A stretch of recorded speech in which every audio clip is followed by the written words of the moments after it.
Welcome to Right on Track, brought to you by the Publishing Club of Laguna Woods. I'm your host, Dianna Bolen.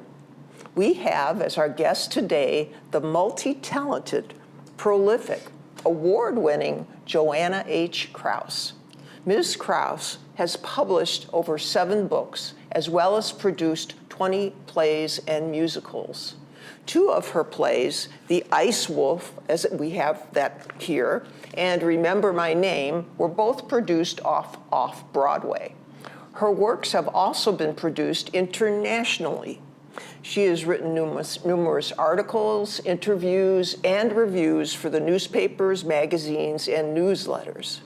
In addition, she has received commissions to dramatize history, resulting in the scripts for Sunday Gold and Angel in the Night. The importance of Ms. Krause's works in history of children's theater is that she was the first one to be recognized in that field. Her work is documented in history books, I don't want to make you sound too old, and anthologies of children's theater over the last 3 decades. Her plays have advanced the themes of the destructive nature of prejudice in the areas of culture, physical disability, and gender differences. Ms. Krause has broadened the scope of serious theater for youth. She is one of the most outstanding playwrights for young audiences in America today. She is Professor Emerita of the State University of New York, Rockport, and has been honored for her distinguished career. In addition, she has an abundance of awards for her work as a playwright. I'm going to name a few. Old Minor Children's Playwright Contest winner, first place winner of the Beverly Hills Theater Guild, first place winner of Focus on Writers Children's Fiction, winner of Unpublished Play Reading Project, Distinguished Play Award, secondary for Angel in the Night, Special Achievement Award for the New York State Theater, winner of the American Voices New Play Reading Series, first prize winner at the IUPUI in Indianapolis, Creative Artist Public Service Fellowship, New York State, and the Charlotte B. Chaperoning Cup for Achievement in Playwriting. Phew, that is a lot. There need never be enough accolades for someone as accomplished as Ms. Krause. However, it's time to hear from her. Let me introduce Dianna H. Krause. Welcome, Dianna. That was quite an introduction, and I almost feel that it should be my epitaph. Anyway. Well, I was going to ask you how it felt to hear all that about your career, and it's like, no longer alive. Right. So how did you get started in theater? Oh, that's an interesting story, but I was cast in I think 7th grade. I was cast in the Children's Theater Association, which located in Portland, Maine, as Lazyfoot in a play by Orrin Harris, which he was the leading playwright for young people at the time. And I wrote, my parents were away, and I wrote them and I said, if you won't let me do this, I will try to obey you. And my mother said later, she said, that was the line when we figured we better let her do this, you know. And that started my interest, and I loved doing it. There is nothing quite like a young audience. And there are many things I can tell you about it, but the thing that I remember is that it can be chaotic before the curtain goes up. And then I remember I was the mother in Jack and the Beanstalk, and I'm yelling, Jack, where are you? And this voice from the back of the auditorium yells, he's up there, ma'am. You know? and this complete willingness of, to enter the scene. The little kids aren't doing their taxes or their grocery lists. They're there with you. Mm-hmm. And it was, it's intoxicating. Yes. I mean, it's very exciting. Mm-hmm. And the other thing that you probably might ask later, but I'll put it in now. Sure. we had a traveling theater in the summer. It was like a van where you know, the side came down and there was the stage. Anyway, I was in this particular show, I was cast as the queen who had lost her son. It was a story of Native American. And she's mourning the fact that she's lost her son. And I was beating a drum and singing. I don't sing, but I did in that show. Anyway, a little girl came up afterwards and she said, "Are you really the queen?"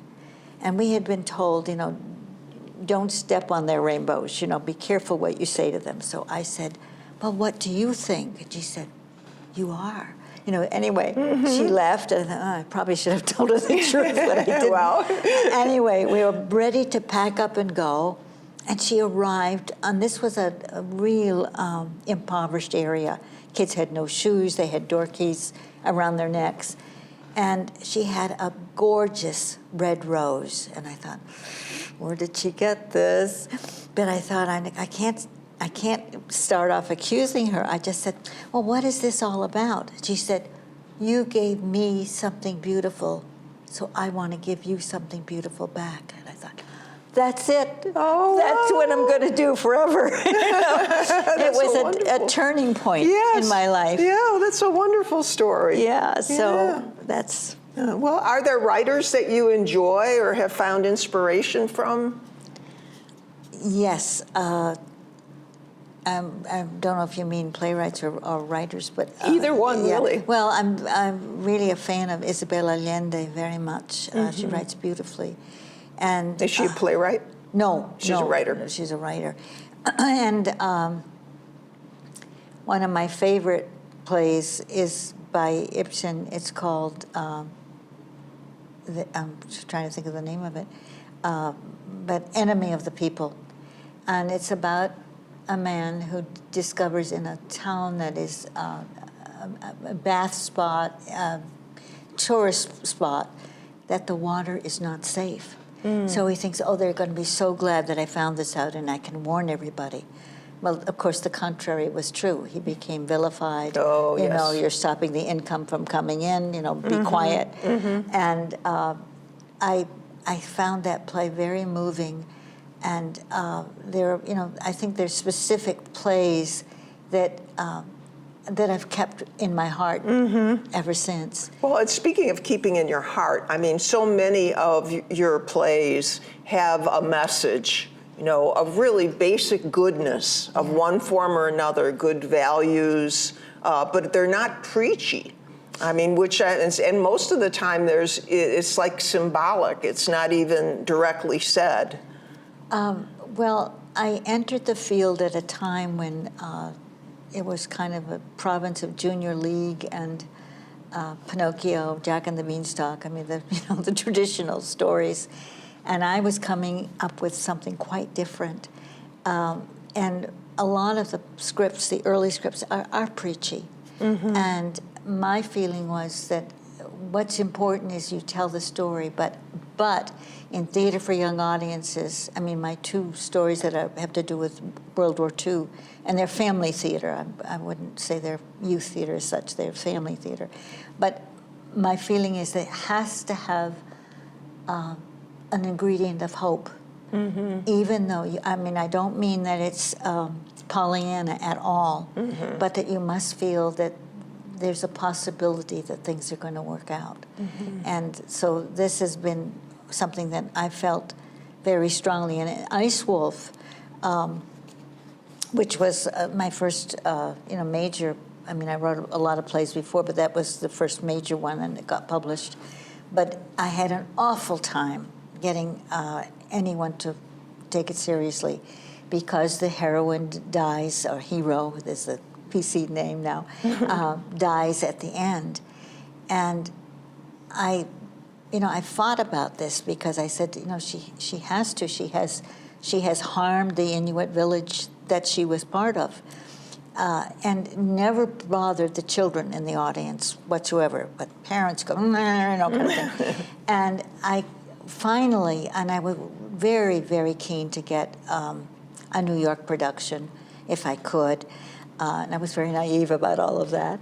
I was in college, and I thought, oh, well, I'll just try. Yeah, And anyway, I went to Equity Library Theater, and Davy Marlon Jones, who was the head at the time, and a wonderful director and very compassionate human being, and he said, "We like your play very much, but," I said, "I know, you want me to change the ending, and I won't." And he laughed. He said, "No, we don't want you to change the ending. We like your ending." But he said, "We're going to tour it with Red Shoes to make sure we don't lose any money because you're an unknown." And they did. They toured it for 2 years. Wow. So in any case, it took somebody who understood what I was trying to do, because I felt so strongly that you can't always have things sugar-coated. Yes, yes, yes. Well, what advice would you give to new playwrights? Well, the first advice I would give is go to the theater as much as you can. Now, I happen to be, luckily, I married somebody who was a drama critic. And I remember my mother was very disturbed about this, and she said, "Well, is this serious?" I said, "Mom, it's orchestra seats."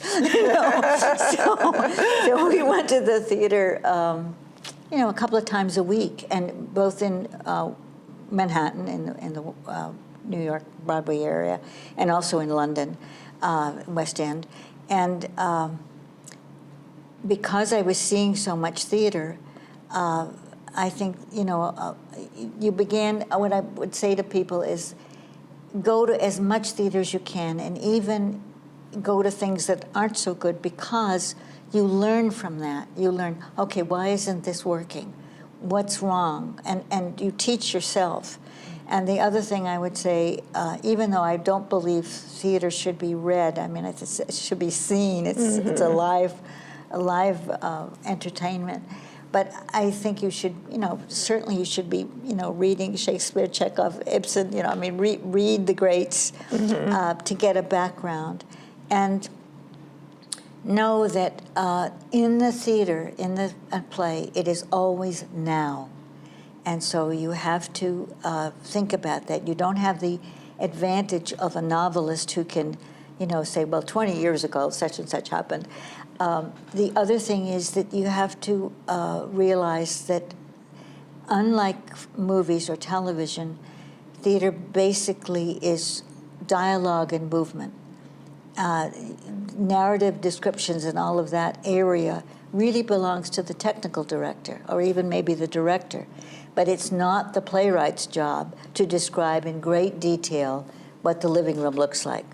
I mean, whatever and that's the interesting thing. Whenever I've gone to see performances of plays that I've seen more than once, it's always different because that whole scenic element isn't part of the. I mean, the playwright can say it's a shabby, old-fashioned kitchen, but that's as much as is said, and then the TD technical director, goes off and plays with that and develops it. The thing I remember on this was a HarperCollins publication. Secrets. Yeah, Secrets. It's about adoption, which is I'm an adoptive parent. But in any case, the first cover that they sent to me, and it's about a girl who finds out under very strange circumstances, she gets a call, and the voice says, "I'm your mother." And she had no idea that she was adopted. She is livid that they never told her. She's 13 years old.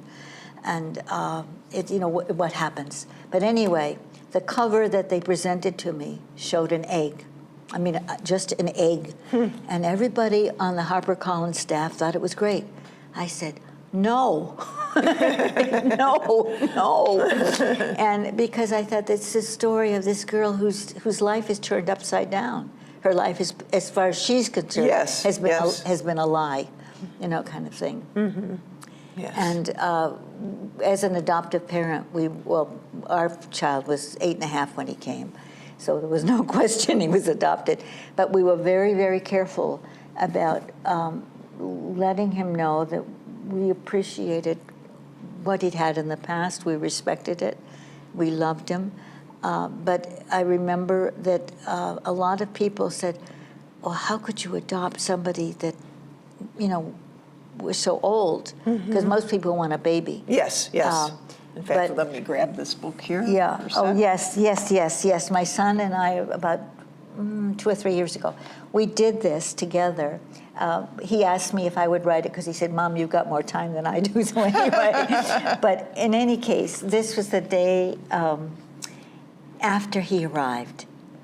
And he'd come from another country, from Korea. And I said to him later on, well, what was the cat all about? Because we didn't have a cat. He said, the cat came over to me and seemed to like me. And I thought, something in this new world likes me, loves me. And because he was not ready to accept us right away. I can imagine at that age, for sure. I mean, that's an age when boys are beginning to assert themselves. Yes. Yes. Well, I'm going to move you along. Yes. Because I want to make sure that our audience knows, how does a play get published? The quick answer is that if you're dealing with a major house, Samuel French for a century was the Cadillac of publishing, and they wanted a New York production or a contest winner before they'd even look at it. And now it's Concord Theatricals, and ideally, they want 3 productions before before they'll even pursue it. They have to be professional productions. They do not want a play that you produced in your mother's living room. I mean, they're very strict about this. Smaller publishing houses will not insist on a New York production, but they will insist that it's had a production. And they don't want, they want something that's reasonable. I mean, a university community theater. In other words, they don't want something where you've just gone into your friend's living room and pulled in a couple of people and, did a table read or something. Yes. So that's how it's done. But prior to that, you can have a workshop production, the staged readings, all of those steps that because in the theater, like all writing, it's rewrite. And it's, cutting scenes that you thought were wonderful that aren't working properly, this sort of thing. So getting it published is, in the theater, it's kind of a last step after you've done all this initial work. It's quite different from selling a novel, for example. So at what point do the actors become involved in the play's development? If you're lucky enough to be a resident in a theater, and some people have done that, you're dealing with a group of actors that you get to know. But more often, you're dealing with a set of possible actors. In other words, you're writing a play that you think college actors could handle, but you haven't met them until you go to see the show. So that, or you may be Zooming, or you may talk on the phone or whatever, but you're not really involved with a specific group of actors. I did find with Sunday Gold that I came in as a resident for the time, and I was dealing with the director more than with the actors. And you learn very quickly. I learned you don't go whispering, I want your line to be louder or something like that. Again, those clear distinctions between what is your job and what is the director's job or the actor's job. Yes, absolutely. Yes. Yeah, and you have to be very careful not to step on the director's toes. Most directors do not want you to give side guidance to an actor. Side guidance, I like that. So how do you get your ideas for your stories and scripts? I can give you a lot of answers, but the real answer is I don't know. I am interested in themes of women of courage, of prejudice, of the dangers of bullying and prejudice, the difficulties that you encounter if you're suddenly in a wheelchair for life. So those themes interest me, but people will come up to me often and say, oh, I've got a wonderful story, and you should write it. It's wonderful, but not for me. Mm-hmm. So I liken it to, it's like, what's your attraction to another individual? It's a click. Mm-hmm. It's something that it's instant, it's insistent. And I know with The Ice Wolf, when I was director of a theater program in summer program in Ottawa, and my assistant did a 5-minute moment from an Inuit painting, and I got to I did my master's at UCLA, and it was time for the thesis, and I wanted to do a play, so I wrote him, and I said, what's the origin of this story? And where can I find it? He said, you won't. He said, it's an Inuit painting. And he said, and it was somebody at a Catholic mission in Pravangnatuk who told it to me. And so I said, well, can I use it? He said, well, it's not printed anywhere. It was a painting. So, and the painting showed the transformation of a child being turned into a wolf. Now, this is a theme that is often in folklore, mm-hmm. but the thing was, it just wouldn't go away. Mm-hmm. I thought, I've got to write this. Mm-hmm. I mean, I'd wake up in the middle of the night and I think, I've got to write it, mm-hmm. and that's, I think, the way you should feel about a play. Mm-hmm. It's something that lives with you. And is insistent. I like that word, insistent. Yeah. So what are your personal strengths that may have helped you through your career? Or what are your weaknesses that got in the way? I'm stubborn. Yeah. I'm pretty persistent. I believe that you have to stand up for your rights, but at the same time, you have to be flexible. In Sunday Gold, which is the story of, believe it or not, of the gold rush in North Carolina, not California. And in it, this was a small mining village where the family's very poor, and the father, who's the miner, really has dreams that are not realistic. And the little girl only wants to go to school, because at that point it wasn't a given that a girl goes to school, and she wanted a pair of shoes. And there's a scene where he's gambling away all his money, and a poker scene. And the audience, the actors loved the scene. And the director came up to me and he said, is this what you want the audience to be thinking about? And fortunately, he asked a question. He didn't say, cut that scene, Joanna. Yes. And I thought, no, he's right. Mm-hmm. We need to know that he's squandered the family's funds, which can be done in a line, but we don't need to see a whole poker scene. Mm-hmm. And so, so that's where you have to listen, because sometimes the actors or the director will give you very sound advice in terms of what's working and what isn't, and you have to be open to that. At the same time, when they wanted me to change the ending of The Ice Wolf, I said, no, mm-hmm. can't be done. Yes. Yes. So, well, darn, I think we're out of time. It went very quickly. Now, I just want to point out again, these are just some of the books that Joanna has written, books and scripts rather. And there are many, many more. She's just a wonderful resource. I'm so glad that we've had you on the show. I appreciate your inviting me. Thank you. Oh, you're very welcome. So thank you. It has been great to get to know you. I hope you have inspired the playwriters in the audience. and that you certainly have inspired me. And I hope you're still writing. I think you are. You're writing Sophia, yes?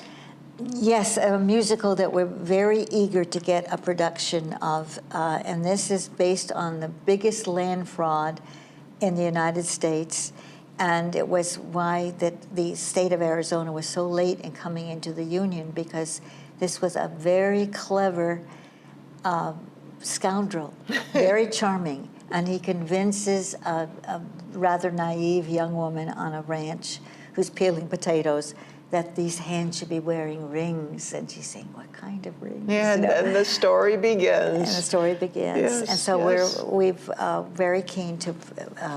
It's a musical that Michael Perry did the music for, and he had done the music for Enchanted April, which was done at Theater Row in New York just before the pandemic. So, Well, we do have to wrap up. To conclude this episode of Right on Track, brought to you by the Publishing Club, episodes are brought to you each week, twice a week, 10:30 a.m. on Mondays and 4:30 p.m. on Thursdays. May you follow your dreams with passion, persistence, and faith. See you again soon. Thank you.